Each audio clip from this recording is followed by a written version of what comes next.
friends. Hi. Celebrity kitchen magic season 3ലേക്ക് എല്ലാവർക്കും സ്വാഗതം.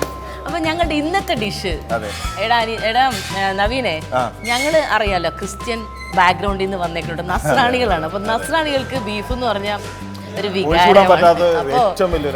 ഞങ്ങളുടെ മാത്രമല്ല, ഈ ഇപ്പൊ ഒരു വൈറലാണ്, എല്ലാവർക്കും ഭയങ്കര ഇഷ്ടമുള്ള ബീഫ് സ്റ്റ്യൂ ആണ് ഞങ്ങളിത് ഉണ്ടാക്കാൻ പോകണം. നമ്മുടെ നാടൻ ക്രിസ്ത്യാനികളുടെ ഒരു എന്താണ് ഡെയിലി റെസിപ്പി എന്ന് പറഞ്ഞ പോലത്തെ ഉള്ളൊരു സാധനമാണ് ഞങ്ങളുടെ രണ്ടുപേരുടെ. അപ്പോൾ യുവർ ചോയ്സിൽ ഞങ്ങൾ വിചാരിച്ചു ഞങ്ങൾക്ക് അതല്ലാതെ വേറെ ഒരു ചോയ്സും ഇല്ല. അപ്പോൾ ഞങ്ങൾ വിചാരിച്ചു ഇന്ന് നമ്മുടെ ഫേവറേറ്റ് ബീഫ് സ്റ്റ്യൂ ആണ് ഉണ്ടാക്കാൻ. നമുക്ക് ഞങ്ങൾ ഏത് ഫെസ്റ്റിവൽ വന്നു കഴിഞ്ഞാലും, ഇപ്പോൾ ഈസ്റ്റർ വന്നു കഴിഞ്ഞാലും, ക്രിസ്മസ് വന്നു കഴിഞ്ഞാലും ഞങ്ങൾക്ക് ഇത് വേണം. അതെ, ബീഫ്.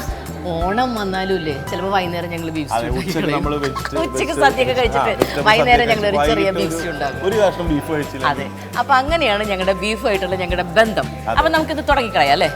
ഓക്കെ. അപ്പൊ നമ്മൾ ഐശ്വര്യമായിട്ട് ഇത് വെച്ചു, കത്തിച്ചു, പാൻ വെച്ചു. മിനോൾട്ടയുടെ പാത്രത്തിലെ ഞങ്ങൾ എല്ലാം കുക്ക് ചെയ്യും. ഐശ്വര്യമുള്ള പാത്രമാണ്. അപ്പൊ അതിലേക്ക് ഞങ്ങൾ കുറച്ച് ഓയിൽ ഒഴിച്ചു. അതിലേക്ക് നമ്മൾ ഫസ്റ്റ് വേണ്ടത് ഒരു കുരുമുളക് ഒരിത്തിരി അങ്ങോട്ട് പൊട്ടിക്കാൻ പോവാണ്. അപ്പോൾ അതെ, നമ്മൾ ഇത് ചൂടായിട്ടോ, ഇതിലേക്ക് കുരുമുളക് ഇട്ടിരിക്കുകയാണ്. ഒരു 3-4 ഒരു എന്താണ് കറിയാമ്പൂ ഇട്ടു, അത് ഇട്ടു. ഇതൊക്കെ എന്ന് പറഞ്ഞാൽ ഒരു കണക്കല്ല കേട്ടോ, നമ്മളൊരു കൈക്കണക്കാണ് ഇതൊക്കെ. ഒരിക്കലും ഒട്ടും ഇതിങ്ങനെ ഇത്ര വേണം അങ്ങനെ ഒരു സംഭവം എനിക്ക് ഇല്ല. ഞാൻ എൻ്റെ ഒരു ഇതിലങ്ങോട്ട് ഇടലാണ്. ഞാൻ ഇടയ്ക്ക് നമ്മൾ കുറച്ച് പട്ടയും കൂടി ഇടുകയാണ്. പൊട്ടി തുടങ്ങിയിട്ടുണ്ട്. പട്ട ഇട്ടപ്പോഴാണ് പൊട്ടി തുടങ്ങി. അതെ, ഇപ്പൊ ഗ്രാമ്പൂ, പട്ട, കറിയാമ്പൂ, ഏലക്ക കഴിഞ്ഞു അല്ലേ, എല്ലാം കഴിഞ്ഞു. പിന്നെ നമ്മൾ നെക്സ്റ്റ് ഇടുന്നത് ഇത് പൊട്ടി കഴിഞ്ഞു, കാരണം നല്ല ചൂടാണ്. അപ്പൊ അതുകൊണ്ട് കുറച്ച് വെച്ചു. അപ്പൊ എല്ലാം കരിഞ്ഞു പോകും. അപ്പൊ അതിലേക്ക് നമ്മളിതാ നമ്മുടെ സവാള കുറച്ച് മുറിച്ചിട്ടുണ്ട്. സവാള ആഡ് ചെയ്യും. നമുക്ക് കുറച്ച് ബീഫ് ഉള്ളപ്പോൾ അത്ര മതി സവാള. ഓക്കെ. അപ്പൊ ഇത് നമുക്ക് നന്നായിട്ട് മിക്സ് ചെയ്ത് കൊടുക്കാം. അപ്പൊ ഇത് നമുക്ക് ശരിക്കും പെട്ടെന്ന് എല്ലാവരുടെയും അറിയാവുന്ന അതാണ്. ഇത് ഇതിന് കുറച്ച് ഉപ്പ് വേറെ കൊടുത്താൽ പെട്ടെന്ന് വഴണ്ട് കിട്ടും. അതിനുവേണ്ടി നമ്മൾ കുറച്ച് ഉപ്പ്, എന്നിട്ട് ലാസ്റ്റ് നമുക്ക് ഉപ്പ് നോക്കിയിട്ട് ഒട്ടിയിട്ടാൽ മതി. അതെ, ടേസ്റ്റിന് വേണ്ടിയിട്ട് ഒരു ചെറിയ ബേ ലീവിന്റെ ഒരു ഇതും കൂടി ഇട്ടിട്ടുണ്ട് കേട്ടോ. ഓക്കെ, ഫ്ലേവേഴ്സ് ആണ്. ഓക്കെ, അതിലേക്ക് നമ്മൾ നമ്മുടെ ബീഫിന് ആവശ്യമുള്ള വെളുത്തുള്ളിയും കൂടി ഇട്ടു. ഓക്കെ, ഞാൻ ആ വേവിച്ചപ്പോൾ ഒരു 2 ചോള ഇട്ടിട്ടുണ്ട്, ബാക്കി ഇത്ര ഇട്ടു. പിന്നെ പച്ചമുളക് ആവശ്യത്തിന്, കയ്യിൽ തുടരണം കാരണം പിന്നെ എരിവ് ഞാൻ കണ്ണിലൊക്കെ കൊണ്ടു പിടിക്കും. ഓക്കെ, അപ്പോൾ പച്ചമുളക് ഒരു ഇത്രയും പച്ചമുളക് ഇട്ടു. ഓക്കെ, പിന്നെ നമുക്ക് ആവശ്യത്തിന് ഇഞ്ചി. ഓക്കെ, ഇഞ്ചിക്കൂട്ടനൊക്കെ അത്യാവശ്യം വേണം ബീഫിൽ. അപ്പോൾ ഓക്കെ, അത് ഇട്ടു. നമ്മുടെ മെയിൻ സാധനം കറിവേപ്പിലയും ഇട്ടു. ഇനി അങ്ങോട്ട് ഇളക്കലോട് ഇങ്ങനെ ഇളക്കിക്കൊണ്ടിരുന്നു. അപ്പോൾ നമ്മൾ ഇപ്പോൾ ബീഫ് വേവിച്ച് വെച്ചു, ഉരുളക്കിഴങ്ങും ക്യാരറ്റും വേവിച്ച് വെച്ചു, ഇത്രയൊക്കെ നമ്മൾ വേവിച്ച് വെച്ചു. പിന്നെ നല്ല തലപ്പാൽ എടുത്ത് വെച്ചിട്ടുണ്ട്, തേങ്ങയുടെ നല്ല ഇടപ്പാലിൽ വേവിച്ച് വെച്ച് കുറച്ച് വെച്ചിട്ടുണ്ട്. ഇതിന്റെ ഏറ്റവും ടേസ്റ്റ് മേക്കർ എന്താണെന്ന് അറിയാമോ? പാല്, തേങ്ങാപ്പാലാണ് സ്റ്റൂവിനെ എവിടേക്കോ കൊണ്ടുപോകുന്നത്. അതെ, അപ്പൊ ഇതിന് നമ്മൾ 2 അപ്പം. എനിക്കിഷ്ടം സ്റ്റൂവും അപ്പമാണ്, എനിക്കിഷ്ടം ബ്രെഡാണ്. നല്ല സ്റ്റീംഡ് ബ്രെഡ് ആണെങ്കിൽ അപ്പൊ ഞങ്ങൾ അതെ, അപ്പൊ ഞങ്ങളുടെ 2 പേരുടെയും ഇഷ്ടത്തിന് വേണ്ടിയിട്ട് വിഷമം വേണ്ടല്ലോ, 2 പേരുടെ ചോയ്സ് അല്ലേ. അപ്പൊ അങ്ങനെ നമ്മുടെ സവാളയും പച്ചമുളകും ഇഞ്ചിയൊക്കെ ഇങ്ങനെ സെറ്റായി വരുന്നുണ്ട്. അല്ലെ, വേറെ കാര്യം പറയാ, എനിക്ക് 2 മക്കളാണ്, മോളും മോനും. മോനിപ്പോ 7ാം ക്ലാസ്സിലാണ്. പക്ഷെ എന്റെ മമ്മിയാണ് അടിപൊളിയായിട്ട് കുക്ക് ചെയ്യുന്നത്. മമ്മി കൊച്ചിക്കാരിയാണ്, അപ്പൊ അടിപൊളിയായിട്ട് കുക്ക് ചെയ്യും. പിന്നെ രക്ഷയില്ല. അപ്പൊ അതേ പാരമ്പര്യം പിന്തുടർന്ന് ഇപ്പൊ എന്റെ മോൻ നന്നായിട്ട് കുക്ക് ചെയ്യും. അങ്ങനെ വേണം. അതെ, പ്രത്യേകിച്ച് അച്ചാറ് കാര്യങ്ങളൊക്കെ അവന് ഭയങ്കര ഇഷ്ടമാണ്. ഇപ്പൊ കുക്കിംഗ് എന്ന് പറഞ്ഞു കഴിഞ്ഞാൽ ഞങ്ങൾ ആരും നിർബന്ധിക്കുക ഒന്നും ചെയ്തിട്ടില്ല. അതൊരു ഇഷ്ടമാണ് കേട്ടോ, അത് വരുന്നത് നല്ലത്, അവരെ പ്രൊമോട്ട് ചെയ്യണം അതിന്.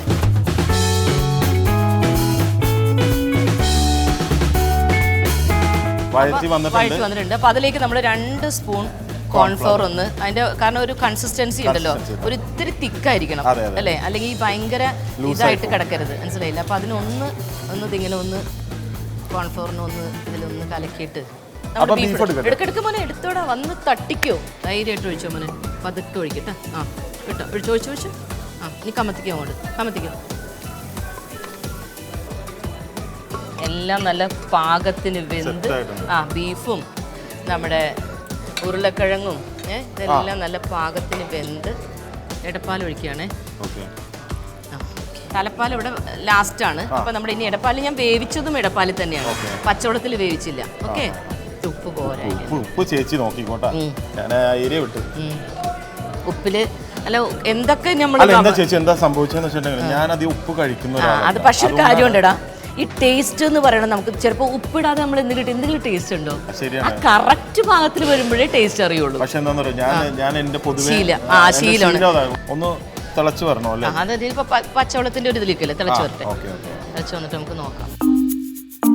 നമുക്ക് ഈ സമയത്ത് തന്നെ നമുക്ക് ഇപ്പുറത്ത് നമുക്ക് ഈ കാഷ്യൂം മുന്തിരിയൊക്കെ ഒന്ന് ഇത് ചെയ്ത് വറുത്തിട്ട് നമുക്ക് ഇതിലേക്ക് കാര്യങ്ങളൊക്കെ ഉണ്ട്. അതെ, അതും കൂടി വന്നാലേ അതിന്റെ ഒരു കംപ്ലീറ്റ് ഫിനിഷിങ്ങിലോട്ടാവും.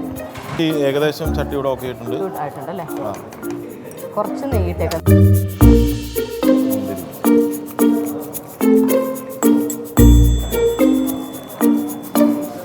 ഒരുപാട് ആവരുത്, ജസ്റ്റ് ഒന്ന്. ഇത് അധികം ഇതായാലേ കരിഞ്ഞും ഇതിന്റെ ഈ ഒരു അത് വീർക്കുമ്പോൾ തന്നെ ഇങ്ങോട്ട് എടുക്കണം. ഓക്കെ. ഏകദേശം നല്ല ആ മുന്തിരിയൊക്കെ ഒന്ന് നല്ല വീർത്ത് വന്നിട്ടുണ്ട്. ഇതാണ് ഇതിന്റെ പരിധി, അതിന്റെ കറക്റ്റ് ഭാഗം അതാണ്. ഇനി നമ്മൾ അടുത്തത് നമ്മളത് എത്ര ശരിക്കും ഞാൻ ആലോചിക്കാറുണ്ട് ബീന ചേച്ചി, എത്ര കൊല്ലമായിട്ടുള്ളൊരു നമ്മുടെ ഡിഷാണല്ലേ ബീഫ് സ്റ്റൂ. ആ നെയ്യും കൂടി നമുക്ക് ഒഴിക്കും. ഇതിനകത്ത് ഇരുന്നാൽ ചിലപ്പോഴേ ഇത് കരിഞ്ഞു പോകും. അപ്പോൾ അതുകൊണ്ട് നമുക്ക് ഇതിനെ ഇങ്ങോട്ടേക്ക് എടുക്കാം. അപ്പോൾ നമ്മളുടെ ഇത് നമുക്ക് തലപ്പാൽ, കാരണം ഇത് എല്ലാം വേവിച്ച് വെച്ചേക്കണോണ്ടേ ജസ്റ്റ് ഒന്ന് തിളക്കേണ്ട ആവശ്യമുള്ളൂ.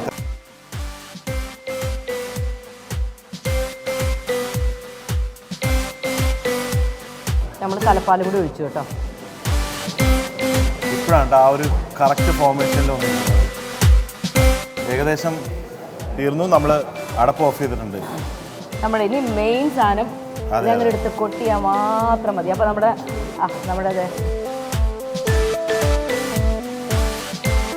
നമ്മൾ ഫ്രഷ് നെയ്യാണ് കേട്ടോ യൂസ് ചെയ്യുന്നത്. അയ്യോ അപ്പം ഉണ്ടാക്കാം. അയ്യോ അത് വിട്ടുപോയല്ലോ പറഞ്ഞു.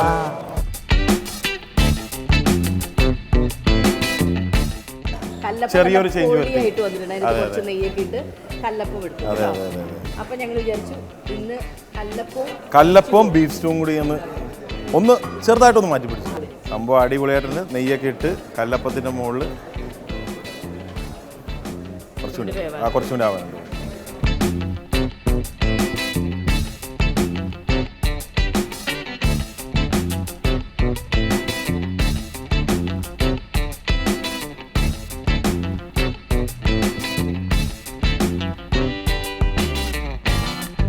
അപ്പോൾ അങ്ങനെ ഞങ്ങളുടെ 2 സാധനങ്ങൾ റെഡി ആയിട്ടിരിക്കുകയാണ്. ഇനിയിപ്പോൾ ഞങ്ങളുടെ ഷെഫ് വന്ന് നോക്കിയാൽ മാത്രം മതി. വെയിറ്റിംഗ്.